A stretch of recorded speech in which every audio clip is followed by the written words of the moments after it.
Wabali. Wabali. Étranger. Non, papa. Salut Fred, ça va?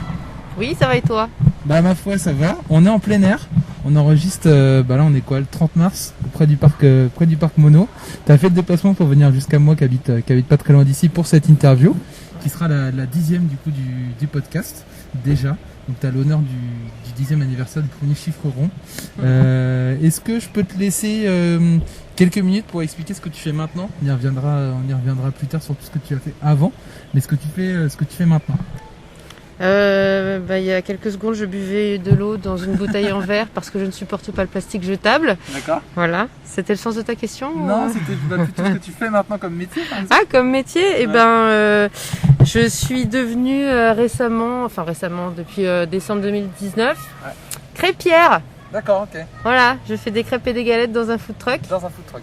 Et j'en profite pour vendre d'autres trucs aussi que je Ouais. fais maison. Ok. Genre des boissons fermentées, genre du pain sans gluten, genre Ok. des confitures maison avec les légumes et les fruits du jardin. Ok. Voilà, donc tout en végétarien, Ouais. majoritairement bio et Ouais. ou local, autant D'accord. que possible local. Je fais Ok. travailler les producteurs locaux, ouais. Moi ce qui m'intéresse dans le bio et dans mon projet, c'est vraiment garder le sens éthique. Ok. Ramener les gens aussi à repenser leur alimentation, arrêter d'aller chercher à l'autre bout de la terre des trucs dont on n'a pas besoin, des mangues du Pérou, des fraises au mois de février. Il faut arrêter, faut arrêter tout ça. D'accord, ok. Repenser l'alimentation, repenser le végétarisme pour rappeler aux gens que les végétariens ne mangent pas que de la salade et des carottes râpées. Ouais. C'est très riche, c'est très bon notre alimentation, justement parce qu'il faut qu'on soit un peu inventif en fait. On se contente pas de juste faire revenir une escalope, non, on peut pas faire ça juste nous. Donc on fait d'autres choses, on va faire un quinoa aux petits légumes, on va faire voilà, je sais pas, il y a beaucoup de choses en fait qui nourrissent ce projet. D'accord, ok, bon, on aura le temps de toute façon d'en reparler Ouais. dans le cours de l'émission juste après. Je commence toujours à demander aux différents invités, parce que c'est un lien souvent avec ce qu'ils font maintenant et ce qu'ils ont fait dans leur vie, comment ils étaient quand ils étaient enfants. Est-ce que tu te souviens d'un trait de personnalité? Est-ce qu'il y a un trait de personnalité qui est toujours valable aujourd'hui? Moi je me souviens d'une fois, c'est marrant parce que tu me poses pas la question de la même manière qu'elle a été écrite, alors je vais pas t'apporter la réponse que j'avais prévue. Je me souviens d'une fois où mon père m'avait dit: oui mais de toute façon toi tu peux jamais rien faire comme tout le monde, faut toujours que ce soit différent avec toi, faut toujours que tu sois différente. Et sur le coup ça m'avait bien... ça n'a pas été un moment très agréable. Mais en fait il avait raison, c'est ça en fait, je suis différente. D'accord. Mais je pense que c'est une qualité. Ouais, tu te Parce considères différente. À force de vouloir rentrer dans le moule, en fait, on ressemble à une tarte. Et que moi, je suis pas une tarte. Ok. Je suis différente, je suis moi et je fais comme j'ai envie au moment où j'ai envie et voilà. Donc je suis différente et j'étais déjà comme ça quand j'étais petite. Peut-être que je réfléchissais différemment. Je veux pas dire que c'était de l'autisme ou de la surefficience ou je sais pas quel mot on peut mettre là-dessus, j'en sais rien, mais en tout cas, j'ai jamais été tout à fait comme les autres. D'accord, ok, ça marche. On va faire un grand bond très tôt parce qu'on a plein de choses à voir à partir du moment où tu auras passé tes études. Mais on va parler des études, du coup, toi tu pars sur quoi au niveau des études?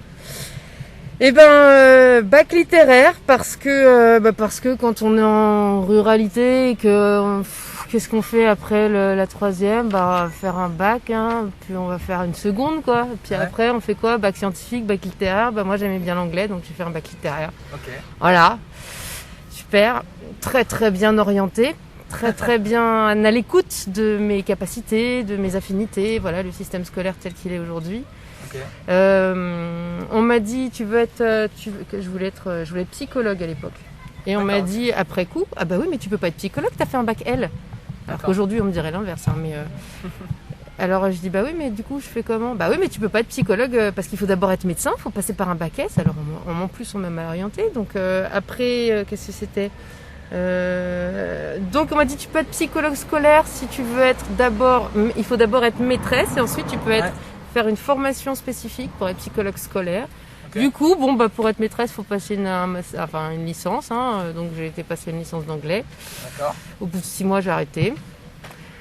Parce que c'était pas du tout, voilà, c'était pas fait pour moi. J'étais mal orientée. Donc, après, je savais pas quoi faire de ma vie. Donc, je suis revenue un peu à la maison et je suis allée avec ma mère dans une imprimerie parce qu'il fallait qu'elle fasse faire des flyers. Et j'ai sympathisé avec le deviseur et je me suis dit, mais ouais, en fait, il y a des gens qui fabriquent les images avant qu'on les imprime, qui retouchent les photos, qui font les mises en page, qui créent les logos. J'avais jamais pensé à ça dans ma tête. Enfin, ça m'était jamais venu à l'idée.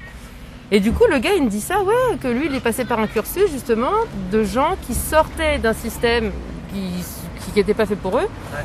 Il y avait une année de prépa. Alors, c'est pas une prépa où on l'entend, une prépa hyper compliquée. Non, c'est une année de remise à niveau sur toute la chaîne graphique. Et ensuite, j'ai passé un deuxième bac, un bac pro de production graphique pour devenir graphiste. Donc, print. Donc, faire tout ce qui est mise en page de magazines, création de logos, retouche de photos, dessins vectoriels, à peu près tout ce qu'on peut voir imprimé autour de nos yeux. D'accord, ok, ça marche. Donc là, tu t'es orienté. Donc il y a eu bac L. Après, il y a eu l'anglais. Là, tu te diriges bac vers pro. Bac pro, voilà, c'est ça. Après, ça se passe comment? Parce que là, du coup, tu t'explores déjà pas mal de choses différentes. T'en arrives où après? Après le bac pro, la suite logique, c'était le BTS. Ouais. Donc, je suis allée dans une très mauvaise école. On n'a pas été un seul à avoir notre BTS cette année-là. Okay. BTS de communication visuelle. D'accord. Et puis j'avais quand même fait mon BTS en alternance dans une entreprise qui de fait ne m'a pas gardée. Okay. Parce que je n'avais pas le BTS, parce qu'ils n'avaient pas besoin de personnel, parce que pour X raisons. Et je suis restée, tout ça c'était sur la région parisienne, donc je suis restée une année encore sur la région parisienne à chercher désespérément du boulot en tant que graphiste. Mais bon, à partir du moment où quelqu'un a Photoshop et Illustrator chez lui, il se peut être un graphiste et il bouffait tout le boulot des vrais professionnels. D'accord. Donc pendant un an à zoner à Paris, à zoner sur Facebook à Paris, ah mon Dieu, qu'est-ce que je suis en train de faire de ma vie? Il se passe rien du tout. Donc il y a eu la vie qui m'a mis plein de panneaux indicateurs. Il y a eu une semaine de ma vie, j'allais avoir 24 ans. Il y a tous les panneaux indicateurs qui sont mis dans le même sens en fait. J'ai eu des problèmes avec mon électroménager. J'ai ma coloc qui était ma cousine qui m'a annoncé qu'elle n'avait pas eu ses concours d'entrée aux écoles qu'elle visait, donc elle n'allait pas pouvoir rester sur Paris parce qu'elle ne voulait pas faire les écoles. Okay. J'ai eu tout un tas de galères qui s'est terminé par... je me suis fait enlever ma voiture par la fourrière. J'étais obligée de dormir pas chez moi, la récupérer le lendemain, j'étais déjà à moins 400 € à la banque, il faut que j'aille récupérer ma voiture, je rentre chez moi, je prends le périph', je me fais bousculer par un 38 tonnes, s'il te plaît, sur le périph' avec le bras à l'extérieur du véhicule, à 20 cm près en fait, il m'aurait écrabouillé le bras et j'aurais perdu le contrôle de mon véhicule, je me serais... Bon, je veux pas la suite. Tout s'enchaîne en fait. Voilà, et tout ça dans la même semaine. Donc à un moment donné, j'ai compris que la vie me mettait des panneaux indicateurs. Il était peut-être temps qu'il se passe quelque chose. Alors, je suis rentrée chez moi complètement tremblante après cet accident de camion là. Heureusement, il n'y avait pas grand-chose, mais ça aurait pu vraiment être très grave. Il y avait juste un tout petit peu de tôle froissée. J'étais dans son angle mort. Enfin bref, j'appelle ma mère, je dis maman, je crois qu'il va se passer quelque chose. Je sais pas encore quoi, mais peut-être que je vais partir à l'autre bout du monde, je sais pas. J'avais plein de copines à l'époque, c'était le grand truc, partir faire un walking holiday en Australie. Un walking holiday, en Australie. Et j'avais plein de copines qui l'avaient fait et quand on était revenus avec des histoires de dingue, un grandissement personnel énorme. Alors du coup, j'ai fait comme tout le monde, je suis partie en Australie. Donc on a lâché l'appart, j'ai vendu mes meubles, ma voiture, tout ça. J'ai pris un billet, je suis retournée vivre 3 mois chez mes parents. Du jour au lendemain? Oui. Non, oui. Okay. Je suis retournée vivre 3 mois chez mes parents pour économiser le peu de chômage qui me restait. Ouais. Et je suis partie avec tout vendu, je suis partie avec 3000 balles en poche en Australie. D'accord, ok. Et là-bas, j'ai commencé à chercher du boulot. Et j'étais trop honnête parce qu'en fait, il y avait l'Australie, c'est juste à côté de la Nouvelle-Calédonie. Ouais. Et il y a une cousine de ma mère qui habite en Nouvelle-Calédonie depuis des années. Et je m'étais dit, quitte à être dans l'hémisphère sud, autant aller passer Noël en famille. Donc je suis arrivée mi-novembre en Australie. Et puis mi-décembre, j'allais repartir pour la Nouvelle-Calédonie. Donc je cherchais du boulot, mais j'étais trop honnête. Je leur disais, par contre, je vais pas être là longtemps. Donc j'ai pas trouvé de boulot, évidemment. J'ai fait 15 jours à Sydney. Au bout de 15 jours, j'ai compris que je trouvais pas de taf. Je suis partie voir un peu Melbourne, histoire de. Et puis je suis arrivée à Nouméa. Ouais. Et je devais rester 3 semaines là-bas. Et puis j'ai fait ma mère, elle l'a regretté après. Ma mère pour Noël m'a offert un baptême de plongée via ma cousine. Okay. Et au phare Amédée, alors déjà j'ai super sympathisé avec l'équipe. Ils m'ont dit trop bien, tu plonges trop bien. Putain, tu vides pas tes bouteilles, c'est trop bien, tu fais quoi cette semaine? Donc je leur ai dit, non mais attendez les gars, moi il me reste 500 balles. En tout et pour tout en poche, là, il faut que je retourne dans Tasmanie, qu'il y a des fruits là. Il me dit, si, il faut que tu passes ton niveau 1. Je dis, mais je peux pas. Ils m'ont dit, tu viens, tu passes ton niveau 1, c'est nous tu viens. Ok. Alors du coup, j'ai passé mon niveau 1 comme ça. Donc, dans le plus beau lagon du monde, des épaves, des coraux de toutes les couleurs, des nudibranches, des raimentas, des requins de ouf, des petits gris qui font 10 mètres, enfin bref, un truc de dingue.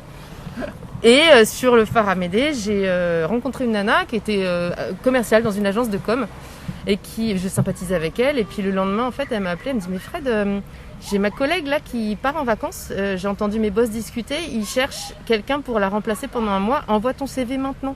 Ouais. J'ai envoyé mon CV. J'étais graphiste, je cherchais pas de boulot, mais elle savait que j'étais graphiste. Elle me dit, si tu veux rester un peu plus en Calédo, voilà, fais ça. J'ai envoyé mon CV.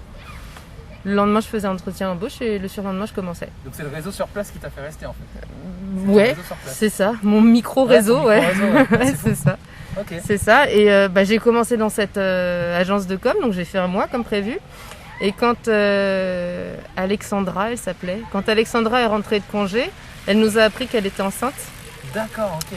Donc il fallait bien qu'elle me forme pour que je puisse être... voilà. Donc du coup, je devais rester un mois dans cette boîte, je suis restée 11 mois. Ok. Et entre-temps, j'avais rencontré un mec et j'avais un groupe de musique et puis je suis restée 7 ans. Et ta vie là-bas commençait du coup. Voilà, Et a perduré là-bas. c'est ça. C'est fou. Ouais.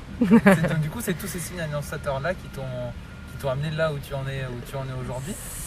La Nouvelle-Calédonie, ça a été une vraie étape. Tu y as passé 7 ans du coup Ouais, au total. 7 ans. T'en 7 regardes ans. quel... Parce que ça fait combien de temps que t'es rentrée? Je suis rentrée en novembre 2017.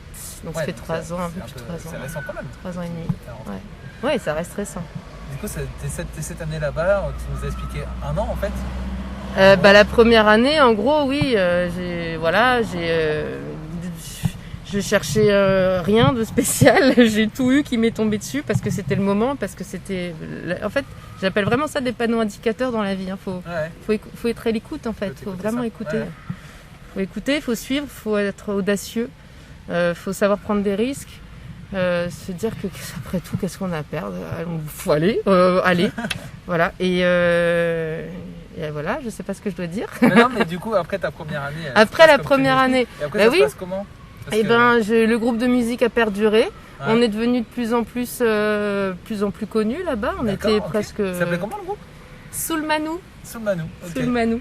Ça marche. Un manou, c'est comme un paréo en fait là-bas. On appelle ça un manou. Et comme on en a Soulmanou quoi. Nous, on faisait de la soul music, du funk, du blues, un Et toi, peu tu de faisais quoi? chanson T'étais française. chanteuse? Ouais. Ok, ça marche. Donc ça a perduré dans le temps et tu vivais là-bas au rythme Ça a du duré groupe, jusqu'à en la fait. fin. Je crois que quand je suis partie de Nouvelle-Calédonie, ma rupture avec le groupe, ça a été la chose la plus difficile en fait. Ouais. Leur dire, les gars, je suis désolée, ça fait 6 ans et demi qu'on est ensemble, mais là je pars en fait. Ouais. Ça a été le plus dur. Ok. Ouais. Et là tu vis là-bas. Comment le reste du temps, comment ça se passe et comment du coup et pourquoi tu décides de rentrer? Alors, il y a eu plusieurs étapes. Donc les premières années, j'ai été graphiste, donc j'ai été 11 mois dans cette boîte. Ça s'est cassé, enfin ça s'est arrêté avec perte et fracas. Enfin bref, on s'en fout. J'ai retrouvé un autre boulot comme graphiste. Pareil, c'était abusif la façon dont ils géraient leur personnel. Donc encore une autre boîte, une autre dans laquelle je suis restée 3 ans. Et D'accord. puis donc j'ai dû être 4 ans à peu près graphiste là-bas. Ok. Et puis, le secteur web montait vachement, mais le secteur print baissait beaucoup en termes de demande. Et du coup, moi, il y a des journées, je me retrouvais à bosser en effectif, 2 heures quoi, dans la journée. Et le reste du temps, j'allais zoner, quoi. Et en zonant sur YouTube, notamment, je suis tombée sur, ça a été le début, sur Irène Grosjean, qui est naturopathe française et qui prône la cuisine. D'accord, ok. Voilà, l'alimentation crue. La cuisine, D'accord, c'est quand on cuit, et la cuisine, c'est quand on mange cru. D'accord, ok. Et qui a commencé à m'éveiller à certaines questions. Donc le fait de manger cru, oui, mais pas que en fait. Le fonctionnement de notre système digestif, le fonctionnement de notre corps. Elle disait notamment un truc qui m'a beaucoup marqué. Elle disait que nous, notre corps est foutu comme un corps d'herbivore, plus que comme un corps de carnivore. C'est-à-dire que nos reins sont petits. Notre système digestif, on a je sais pas combien de mètres de tuyaux, très très longs. On a des griffes pas du tout acérées, des dents pas du tout acérées, des jambes qui sont pas du tout faites pour courir derrière du gibier. On n'a pas des dents qui sont faites pour déchiqueter la viande. Enfin, les reins, c'est ce qui sert à filtrer l'acide urique qu'on trouve dans la viande. Donc s'ils sont petits, c'est parce qu'on peut pas filtrer trop d'acide urique. S'ils sont gros, c'est parce qu'on peut filtrer beaucoup d'acide urique, comme les tigres par exemple. Eux, ils ont un système digestif avec très très peu de mètres de tuyaux, mais par contre des très très très gros reins. Et puis les griffes, la morphologie faite pour la course, qu'est-ce qu'ils ont d'autre voilà, les dents super acérées, l'ouïe qui est hyper affinée, la vue qui leur permet de voir à des hectares. Enfin voilà, ils sont faits pour. Et quand elle m'a dit ça, je me suis dit mais c'est vrai en fait. C'est vrai. Ouais, c'est pas con ce qu'elle dit là. Et à partir de là, tu as pris de conscience J'ai pris conscience qu'effectivement, manger de la viande, c'était peut-être pas forcément... Enfin, manger de la viande en soi, c'était pas mauvais, puisque ça fait quand même un certain nombre d'années que l'humain mange de la viande, et a priori, ça va. Hein. Mais pas autant, quoi. Et le fait de tous ces nutritionnistes qui nous disent de manger de la viande une fois par jour, alors que notre système corporel est pas fait pour, c'est peut-être pas très logique, quoi. Et on est tout le temps en train de nous dire oui, mais l'homme est un animal chasseur, machin, les hommes préhistoriques, le mammouth, machin, oui, d'accord. Alors déjà une chasse au mammouth, ils partaient à 20, ils revenaient à 15, donc ils en faisaient pas tous les 4 matins, hein, pour commencer. Puis je pense que un truc dont on a été pourvu, contrairement aux autres, c'est un cerveau. Donc oui, on a un cerveau pour fabriquer un filet de pêche, par exemple, pour manger du poisson, ou pour fabriquer un petit piège qui va piéger le pied d'un lapin. Ok, on peut manger en fait uniquement les animaux qu'on est capable d'attraper avec nous, si on était tout nu dans la nature. Tout nu avec juste un cerveau, qu'est-ce qu'on pourrait attraper? Et ben des petites bêtes. Et ben on est fait pour digérer les petites bêtes qu'on est capable d'attraper. Vous pourrez jamais... Enfin, franchement, si tu arrives à attraper un buffle, vas-y, tu m'appelles. Tout de suite, je prends les photos. Bien sûr. Ben voilà, elle m'a parlé de ça et ça a fait tilt. Dans le même temps, je travaillais en print pour des sociétés comme McDonald's, Société Générale, enfin tout l'opposé de ce que...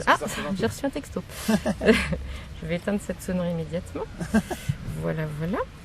Je travaillais pour des sociétés mortifères comme celle-là et j'étais en train de prendre conscience à un moment donné, c'était plus possible, quoi. Je pouvais plus concilier les deux, je peux pas faire ça. Donc moi, quand il y a quelque chose qui va en inadéquation avec mon éthique, à un moment donné, il faut que je change d'axe. Je peux pas continuer. Donc c'est un bon indicateur aussi, en fait. Absolument. Donc sans devenir du tout extrémiste dans le végétarisme, machin. Pas du tout, ni crudivore complètement. J'ai essayé 2-3 recettes, c'était sympa. Les tagliatelles de courgettes avec une sauce tomate crue, enfin c'était rigolo, mais. J'ai perdu le fil. Voilà. Donc j'ai arrêté le métier de graphiste et puis j'ai rencontré, pareil, la vie c'est des rencontres, hein, comme dirait Otis. La vie c'est avant tout des rencontres et là j'ai rencontré quelqu'un qui organisait un stage de permaculture, qui faisait venir Bernard Alonso, québécois, qui est aussi à l'origine de la ferme du Bec et Loin ici en France, en Normandie. D'accord, ok. Il le faisait venir en Nouvelle-Calédonie pour faire une formation. Donc je me suis dit, vas-y, je signe. C'est combien? 800 balles? Allez, vas-y. Allez, vas-y. Bon, je sais pas ce que je vais faire. Un coup de tête encore. Ah ouais, non, mais faut fou là. L'argent c'est une énergie, hein, c'est fait pour circuler. Hein. C'est pas fait pour être conservé bien. Voilà. C'est pas quand on est entre 4 planches qu'on peut s'en servir. Donc j'ai fait un stage en permaculture. Et du coup, j'ai pris l'option manger que végétarien, tu vois. Et effectivement, je me sentais très très bien. Enfin, je veux dire, j'ai pas la sensation de manquer de force ou quoi. Donc c'était plutôt cool. On a appris plein de trucs. On a fait des phytoépurations.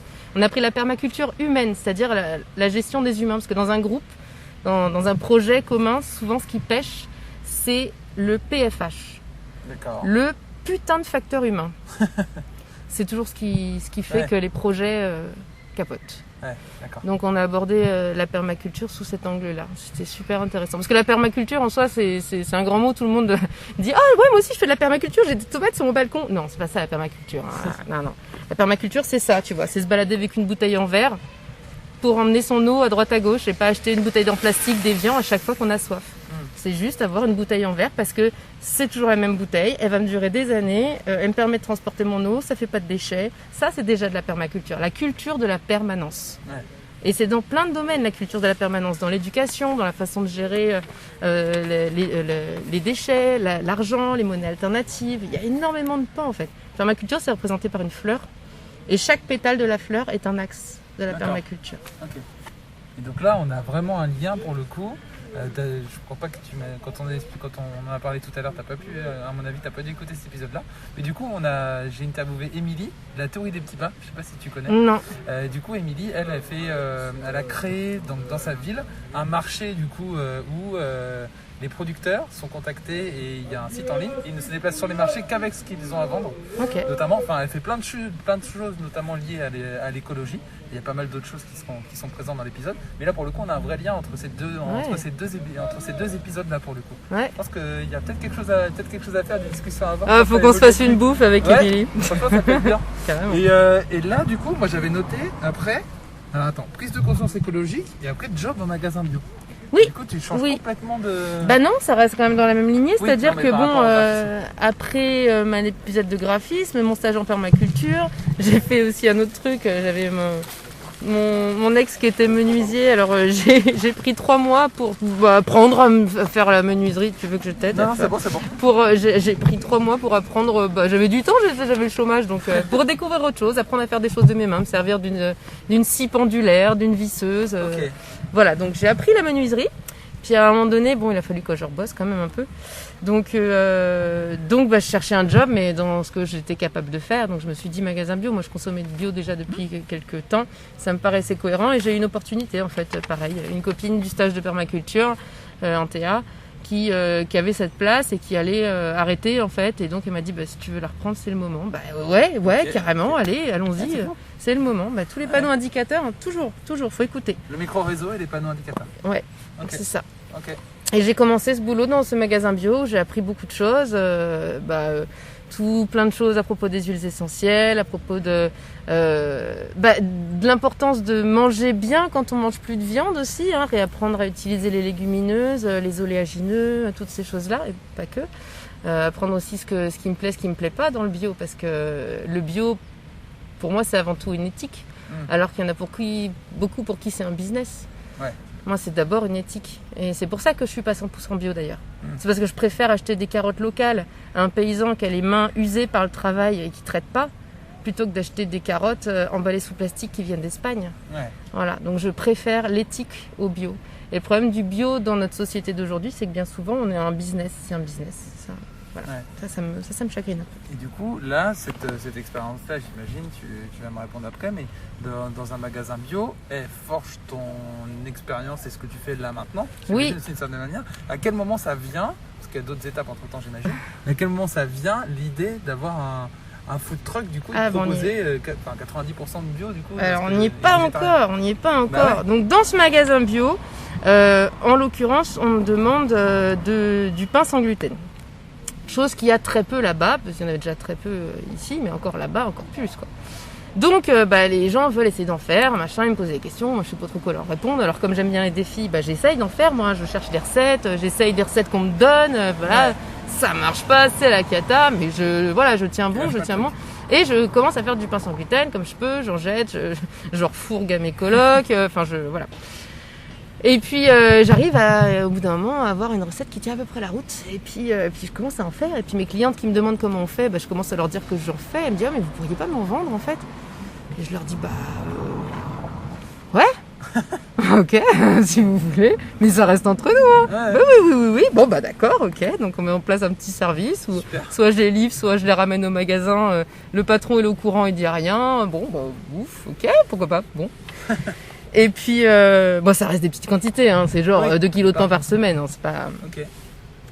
Mais ça marchait plutôt bien et mes clientes, elles étaient conquises en fait. Donc, quand on a des clients qui reviennent, en général, c'est qu'on fait quelque chose de bien. Donc, Et après, ça finit par voilà, il y dans la avait tête ça. ouais. En parallèle de ça, il y a un autre produit aussi que j'adorais, c'était les boissons fermentées que j'avais découvertes aussi via Antea, la personne de qui j'ai pris la place, notamment le kombucha et la ginger beer, qui sont... Voilà. Ça, je connais. Et c'est bien. Et on peut les faire maison en fait, toutes ces boissons-là. Il suffit d'avoir la technique et puis une mère pour le kombucha ou le kéfir. Voilà, je découvre ça, voilà. Et puis en fait, je suis bien, moi. Je travaille au magasin bio, tout va bien, tout va très très bien. Ça va. Je me suis séparée entre temps du copain que j'avais trouvé. On s'est séparés après 5 ans, mais j'ai retrouvé une coloc. Ma chienne va bien. Enfin voilà, la vie est belle quoi. Mon groupe de musique va bien, super. Et puis, mon grand-père décède D'accord. en France en début 2017. Non, début 2000. Mince. Depuis début 2007.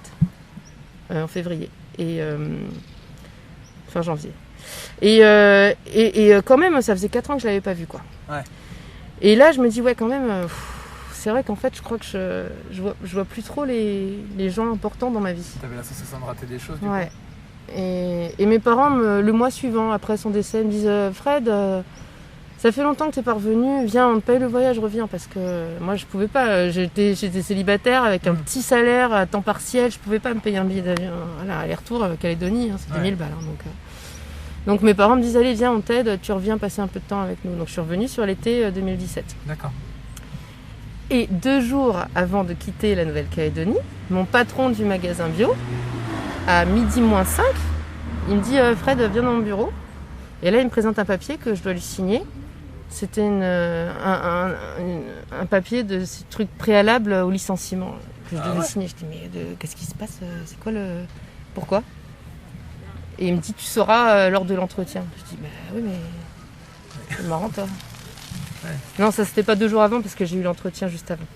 Mais c'était peu de temps avant, quoi. Ah ouais. Et en fait, il me licenciait pour des motifs abusifs, que j'ai d'ailleurs depuis attaqué en justice. Ok. J'ai gagné le procès et le magnifique véhicule que tu vois ici, je l'ai payé avec les sous du procès. Ah ouais, ok. Voilà. C'était comme ça. Je sais pas. En vrai, je sais pas. En fait, il a utilisé des motifs fallacieux pour m'accuser. Genre, je volais des miettes de chocolat qui en réalité étaient des pépites. Waouh! Ok. Non, mais c'était n'importe Ok. quoi. Non, c'était vraiment n'importe quoi. Ouais, donc ça a mis une fin, mine de rien, un peu douloureuse quand même. Et en fait, du coup, j'ai eu la confirmation du fait que j'allais être licenciée 2 jours avant de prendre l'avion pour la France. Ah ouais, ok. Donc je suis arrivée en France, j'avais plus de boulot. La coloc dans laquelle je vivais depuis 1 an, ça se passait pas bien avec un de mes colocs parce qu'il était à moitié bipolaire et il avait il avait un truc à l'époque contre moi, donc bref. Et puis en fait, il y avait que mon groupe qui allait, quoi. Voilà, j'avais plus de mecs, j'avais plus. Et donc je suis arrivée en France, j'ai commencé par revoir tout le monde à l'été 2017, c'était cool et tout. Puis je me suis dit au bout de 3 semaines, non mais en fait ça sert à rien que je rentre, quoi. Ce que je vais faire, c'est que je vais prolonger de 3 semaines. Ouais. Et là, pendant cette deuxième partie là, oh là là. Là, j'ai passé 15 jours sans dormir, j'ai eu une espèce de prise de conscience. En fait, j'ai compris qu'il était temps de revenir. Parce que si je voulais monter ma boîte, c'est pas là-bas que j'allais le faire, il fallait que je sois proche des gens qui comptent, quoi. Ouais. Là-bas, il y a beaucoup d'expatriés, en fait. Hormis les gens de mon groupe de musique, et puis ma belle famille, parce que ça a toujours été des gens avec qui je suis restée très en contact. En fait, la famille de mon ex, on se quittait dans des bonnes circonstances, donc j'étais toujours proche d'eux, mais c'était plus ma famille, vraiment. Ouais. Et ma seule vraie famille, c'était mon groupe de musique. Et hormis ça, les potes, c'était des gens qui viennent, parce qu'il y a beaucoup d'expats là-bas, et les gens viennent, restent 2 ans, t'es super potes, et d'un seul coup, ils t'annoncent qu'ils s'en vont. Donc j'avais l'impression de pas construire, en fait, là-bas. Et puis j'avais envie de faire quelque chose, j'en avais marre d'être salariée. Alors je suis arrivée, j'ai décidé de revenir. Donc 3 mois plus tard, j'étais de retour en France. Et là, j'ai noté, et là, c'est à vous de manger. Encore une autre. Attends, il y a d'autres choses avant. Non, mais je sais pas, moi j'ai noté les principaux, tu m'as dit il y aura des surprises. Écoute. Bah oui, allez. Bon, ça fait déjà une demi-heure qu'on y est. Ouais. On va pas la tenir la demi-heure, pas possible. Je vais essayer d'accélérer un petit peu. Désolée, messieurs, dames, c'est trop long. Alors, donc j'arrive en France, donc j'ai plus le droit à rien, ni chômage, ni RSA, j'ai le droit à rien. Donc il faut que je rebosse, donc je rebosse. 6 mois chez des amis de mes parents. Okay. Bref, je vends du fromage à la coupe et je mets des légumes en rayon. Okay. Et puis je fais, il y a la foire de septembre à La Ferté, en mois de septembre d'un coup, comme tous les ans, et il y a le marché fermier en fait, qui est sur la place du Cosec où a lieu cette foire de septembre. Et tous les ans, il y a un des enfants des gens du marché qui fait des crêpes. Et cette année, moi j'étais disponible, donc j'ai fait des crêpes. Et là, mais j'ai dit c'est trop bien de faire des crêpes. Quand ça sent bon les crêpes, les gens ils sont toujours de bonne humeur. Ouais, ils viennent te voir, ils sont contents. Oh, je prends une crêpe. Ah oui, c'est trop bien, c'est trop génial, c'est génial. Et si en fait, si je prenais un camion, que je faisais des crêpes dedans, et que dedans en plus je vendais mes boissons fermentées, mon pain sans gluten, mes petites confitures, mes tartinades, et puis ma bonne humeur, et puis aussi mon sens éthique, si je diffusais la bonne parole du végétarisme heureux. Et voilà. Et c'est parti de là. Et c'est parti de là. Alors quand j'ai dit ça à mon père, tac tac direct. Pendant un mois, il a passé 3 heures par jour sur le Bon Coin pour me chercher le camion idéal, parce que il est capable de se mettre en mode obsessionnel dès qu'il s'agit d'acheter un véhicule, et que c'est génial parce que du coup il m'a dégoté un truc qui est super. Avec pas trop de bornes, pas trop cher, enfin la taille dimension que je voulais, avec un bout de vitrine, un bout que je pouvais péter pour aménager. Enfin vraiment le truc parfait. Et puis après, j'ai fait le parcours entrepreneur, qui est un stage de 5 semaines qu'on fait avant de créer son entreprise pour faire son business plan, évaluer nos besoins, le besoin pour faire l'emprunt, savoir les tenants aboutissants tout simplement. Et puis pendant ce stage-là, j'apprends que si je veux faire du pain sans gluten, j'ai pas le choix. Je veux faire un truc qui s'appelle pain. Donc il faut passer un CAP boulanger. J'utilise pas de farine de blé, bah non, mais ça s'appelle du pain. Donc tu passes ton CAP. Alors j'ai passé des coups de fil, j'ai cherché, je dis mais c'est pas possible, c'est quoi le plan là? Et on m'a dit si, bah alors, désolé, mais c'est comme ça. Okay. Donc obligé de passer un CAP. Donc j'ai fait des pieds et des mains pour avec ma conseillère Pôle Emploi pour pouvoir me faire financer la formation, parce que moi j'avais toujours pas de sous là. Enfin, voilà. Et puis elle m'a dit c'est bon. Alors j'ai demandé une formation en accéléré avec l'école, le machin, ils voulaient pas, personne voulait. J'ai insisté. J'ai pu faire la formation par correspondance en 3 mois. Okay. J'ai pu être prise à la pause gourmande chez Jérémy Nodon. Voilà, tu connais? Ouais. Ok. Bah voilà, ils m'ont pris en stage. Ils m'ont pris en stage pendant un mois pour que j'apprenne à tâter de la pâte, quoi. Et puis j'ai passé mon CAP boulanger 4 mois après avoir décidé de le passer. Je l'ai passé. Et puis je l'ai eu avec 15 minutes de moyenne. Ouais, donc j'ai commencé par un bac littéraire, puis un bac professionnel, puis un CAP à 34 ans. Ok. 33 ans. Ok.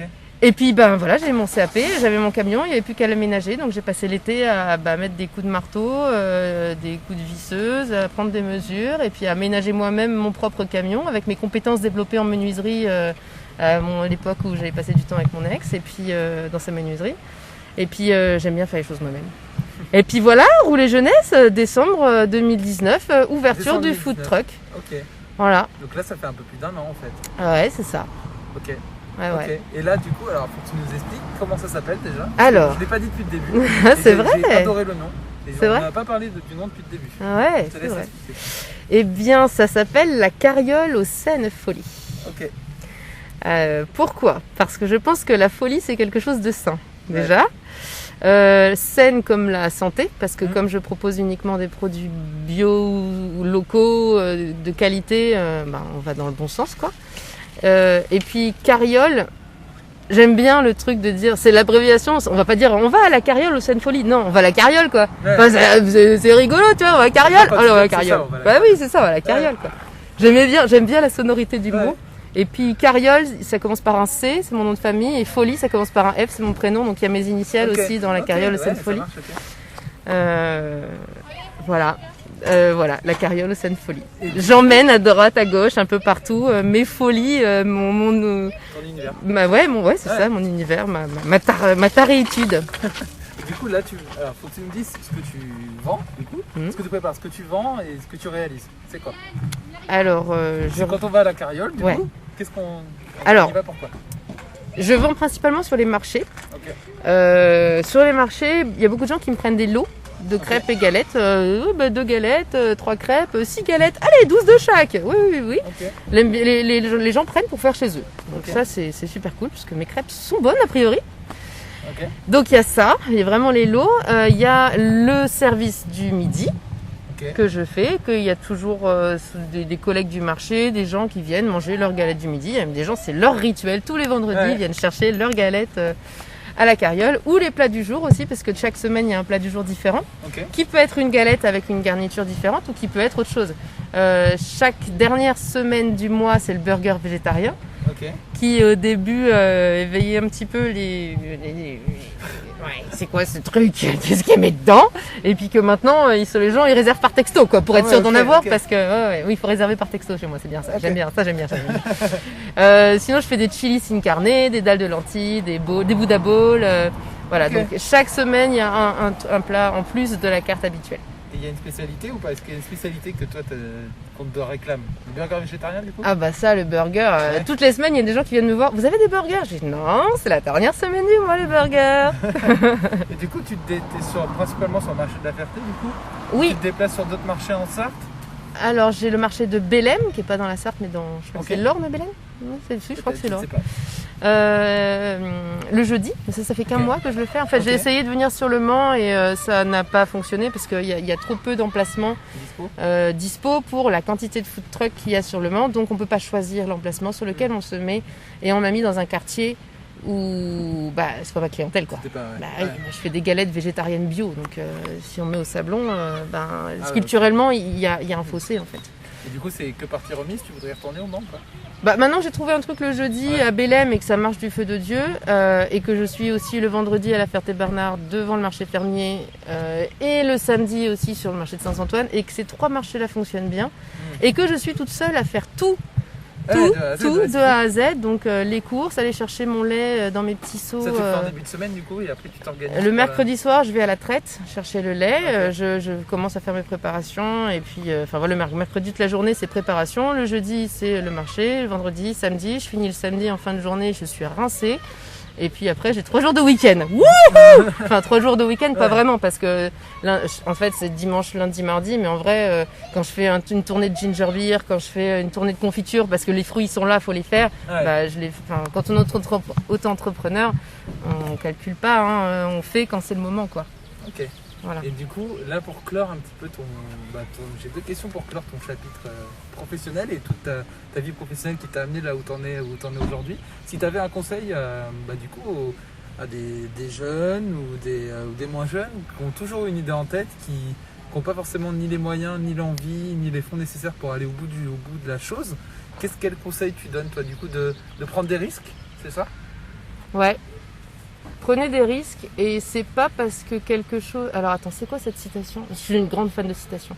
C'est pas parce que il va vous falloir du temps pour réaliser quelque chose qu'il faut que ça vous empêche de le faire parce que le temps passera de toute façon. Ouais. Commencez petit en fait. Moi j'ai commencé par faire du kombucha et de la ginger beer pour moi. Parce que j'avais envie d'apprendre comment ça marchait les bactéries, puis après pour mes potes, puis après mes potes ils ont voulu de plus en plus, et puis après j'en ai vendu un petit peu à droite à gauche, et puis j'ai fait partie d'une association monnaie alternative où on me payait les boissons en fleurs, et moi avec les ok. fleurs je rachetais des fringues ou des bouquins ou des machins. Au départ je l'ai pas fait pour gagner de l'argent, au départ je l'ai fait pour le faire, parce que j'aimais. Il faut s'accrocher à ce qu'on aime et le faire, non pas pour que ça nous rapporte de l'argent au départ, mais juste pour savoir si on est capable de le faire dans la durée, si ça nous plaît toujours dans 6 mois, dans 1 an, dans 10 ans. Et au bout d'un moment, quand il y a vraiment quelque chose qui te plaît, tu te dis peut-être, ok, comment est-ce que je peux éventuellement essayer de gagner de l'argent avec ça? Il faut s'accrocher en fait à ses rêves, il faut vraiment surtout être à l'écoute des signes. Si vous avez tout le temps des choses qui sont là pour vous bloquer, c'est parce que la vie a décidé que c'était pas votre bon chemin peut-être. S'il y a des blocages tout le temps, c'est que c'est pas le bon chemin, essayez autre chose. Faut pas être dans le contrôle, faut pas essayer de toujours lutter. Si vous luttez tout le temps pour quelque chose, c'est que c'est peut-être pas la bonne voie. Ok, ça marche, ça me convient comme réponse, c'est détaillé, précis, net. Et du coup, pour clôturer là sur la partie écologie, pareil, est-ce que tu as des conseils ou des choses, une ou deux choses, j'avais posé exactement la même question à Émilie, on verra si tu as les mêmes réponses, mais si tu avais une à deux choses à dire aux gens là maintenant, si vous faites ça, rien que ça déjà, une ou deux choses, ça sera bien pour l'écologie et pour la suite. Le meilleur déchet, c'est pas celui qu'on met dans la poubelle jaune, c'est celui qu'on produit pas. D'accord. Parce que, par exemple, moi je consigne toutes mes bouteilles en verre et tous mes bocaux de confiture parce que c'est quand même vachement plus simple de ramener le bocal, que je le lave dans ma cuisine et que je le réutilise dans la foulée plutôt que de le mettre dans la poubelle, qu'il soit récupéré par un camion qui le charge, qui prend du temps, qui consomme du carbone, qui va l'emmener dans une usine, qui va tout le piler, qui va le refondre, qui va le refabriquer, qui va le ramener au fabricant, qui va le Non, arrêtez. Utilisez, jouez le jeu de la consigne, arrêtez le plastique, arrêtez d'acheter des trucs sous emballage plastique, achetez du vrac. C'est quand même vachement mieux de pas produire un déchet plutôt que de le mettre dans la bonne poubelle, c'est quand même plus malin, non? Okay. Voilà, ça c'est le premier truc. Et un deuxième? T'en as un deuxième? Tu me prends le cours là. Sinon, je te dis ce que m'a dit Émilie. Comme ça, Et on va voir si je plus sois. Et Émilie, alors elle est plus partie sur d'autres choses. Elle m'a indiqué que déjà première chose à faire passer, c'est un fournisseur d'énergie verte. Ouais, Première chose. ouais. Et deuxième chose, d'aller sur des applications, sur des banques en ligne. Où pour le coup, tu as moins de frais liés à tout ça, moins de consommation d'énergie que les banques habituelles.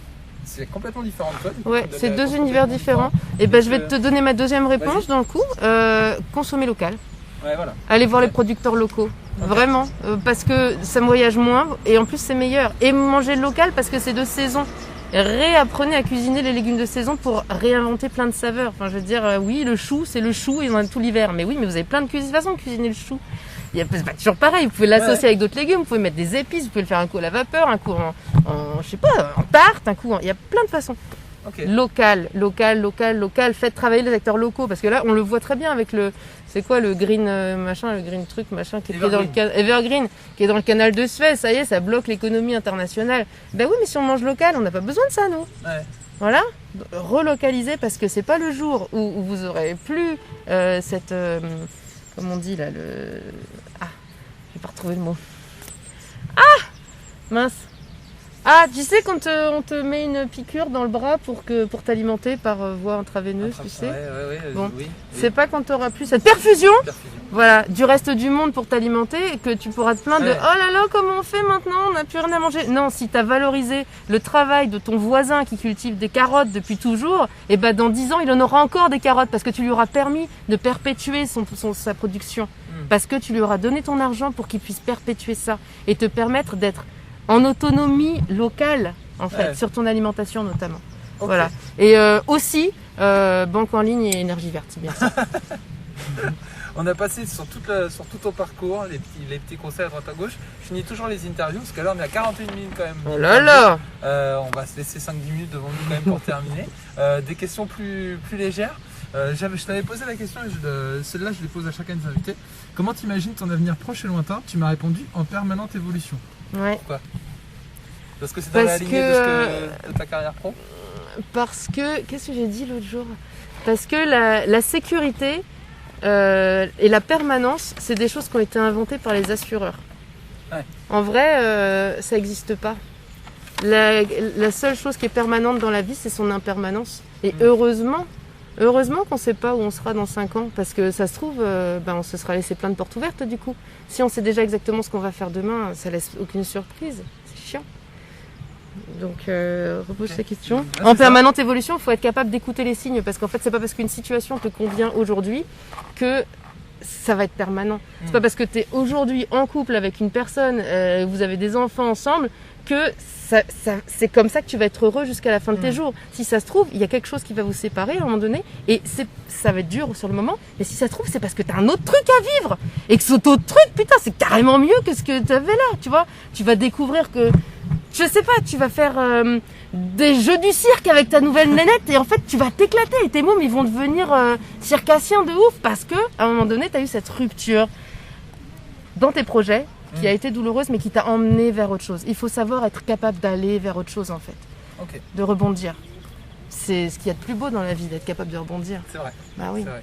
Et est-ce qu'il y a un rêve, parce que tu as fait pas mal de choses du coup, est-ce qu'il y a un rêve plus tard, que tu as un truc que tu dis, il faut absolument que je fasse ça? Je voudrais faire du parapente. Ok. C'est simple, rapide. Ok. Parapente, pourquoi? Cette sensation de liberté du coup? Ouais. Ouais. Bah oui. Pas un saut en parachute, en avion, Bah alors au départ je voulais faire un saut en parachute, mais alors l'impact carbone de ton saut en parachute de 3 minutes, merci. Hein.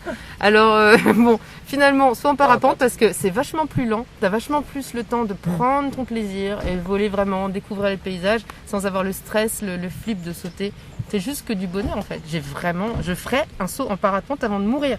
Ok, je le note. Faudrait que tu nous dises quand est-ce que ça se réalise. Je sais pas. Peut-être on va me l'offrir pour mes 40 ans, je sais pas, peut-être. Ce serait une idée. C'est pas tout de suite mes 40 ans, mais... Le message est passé à tes proches. Ou mes 35 ans, c'est plus proche, c'est mieux ça. Okay. Ouais.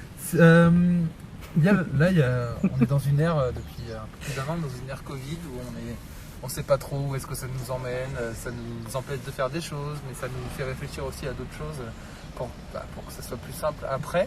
Là, imaginons, je claque des doigts et moi ou quelqu'un d'autre, et le Covid demain il n'y en a plus, tu fais quoi là tout de suite? T'as envie de faire quoi? Quelque chose que t'as pas pu faire. Un saut en parapente. Il revient. Un concert. Ouais, un concert. Un On concert. n'a pas encore dit ça. J'ai posé la question à chacun des invités, on ne l'a pas encore dit. On a beaucoup dit resto, Ah. bar et un concert. Un Ouais. concert, bah oui. Bah oui. Aller me frotter à des gens que je connais pas, sauter dans tous les sens, transpirer. Oh, danser la salsa. Oui. Ah ça, putain, qu'est-ce que ça me manque. Danser la salsa. Oh là là. Bah oui, parce qu'à la Ferté, on n'a pas de salsa en plus. Ouais. Donc moi, les seuls soirs où je peux potentiellement être disponible pour la salsa, eh ben, je travaille le lendemain matin. Donc je peux pas faire l'aller-retour au Mans, sinon je ne dors pas. Je ne peux pas travailler, c'est pas possible. La salsa me manque énormément et c'est pas lié seulement au Covid. Ouais, non, en fait, toutes les activités culturelles et principalement musicales, en fait. Vraiment, ça me manque énormément. Et pour terminer, une dernière question. J'aime bien cette question-là parce que j'y ai beaucoup réfléchi moi-même, mais en fonction des réponses des uns et des autres, de chacun des invités, j'ai réfléchi encore, ça me fait repenser la question. Si on te donne l'opportunité de passer 1 heure, 2 heures, une après-midi, une matinée autour d'une bière, d'un café, de plusieurs choses, avec quelqu'un que tu as connu, que tu connais pas, que tu as envie de connaître, personnalité connue ou pas, tu as envie de choisir qui là comme ça de but en blanc? Eh ben, je réfléchis quand même à cette question que tu m'avais présentée. Ouais. J'en ai 2 qui me sont venues. Vas-y. En premier lieu, la première qui m'est venue, c'est Edith Piaf. Ok. Parce que j'admire ce petit bout de femme qui m'a inspiré, qui m'a amené la musique. D'ailleurs, t'as pas posé la question, ma chanson préférée ou je sais pas Non, quoi, la mais j'ai pas chanson posé. qui m'a Ouais, suivi, vas-y. la chanson qui me suit, qui m'a suivi et qui me suivra, c'est La vie en rose. Ok. Voilà. Celle-là et toute celle de Piaf. Je l'ai chantée La vie en rose pour un mariage aussi, pour un enterrement aussi. On m'a demandé de chanter une chanson du temps blanc comme ça pour un enterrement de quelqu'un que je connaissais bien. Ok. Ça n'était pas du tout prévu, Ouais, c'était pas du tout facile, mais c'était Tout à fait. c'est La vie en rose. La vie en rose. Et Piaf parce que c'est, je la trouve tellement inspirante en fait, c'est quelque chose de vraiment musicalement comme humainement. Ok. Et son histoire est dingue. Et la deuxième personne, le Dalai Lama. Ouais, ok. Ok. Parce que je pense qu'on a beaucoup de choses à apprendre de sa sagesse. D'accord. Ok. C'est des personnages vraiment différents là pour le coup. Ah oui, rien à voir. Peut-être rien à voir. Ok. Ok. Peut-être Martin Luther King aussi, pour être cool. Là, tu choisis pas des proches parce qu'il y en a beaucoup qui choisissent des Non, proches. non. Ah, si, quand même, si je pouvais revoir mon grand-père, ça me ferait plaisir. Parce que ça me fait C'est quand là que même. je voulais potentiellement revenir. Ça me chagrine parce que c'était. Enfin, je l'aimais beaucoup en fait. C'était mon grand-père préféré. Et j'ai pas été là les dernières années et je le regrette. Ouais. Ok. Beaucoup. Ouais. On arrive à la fin de l'interview. En même temps, mon grand-père et Piaf, c'est hyper lié. Hein. Ouais, Mais ouais, bon, d'accord, ok. voilà. On arrive à la fin de l'interview, une journée où j'aurais passé une partie de la journée au travail, où j'aurais appris en plein ma journée de travail que j'ai une fraude sur ma carte bancaire. Voilà, je te l'informe en plein milieu de l'interview, c'est une journée un peu particulière, mais bon, ça va se résoudre. Mais voilà, comme quoi, c'est peut-être un signe. Hein. Je sais On va pas. savoir. On a parlé des signes tout à l'heure, ça m'y a fait penser tout de suite. Reste vigilant dans les C'est jours ça, à venir. c'est ça. Et du coup, je suis ravi, ce sera le 10e épisode du podcast. Tu as eu l'honneur de ça, Fred, du coup, comme tu viens de t'appeler.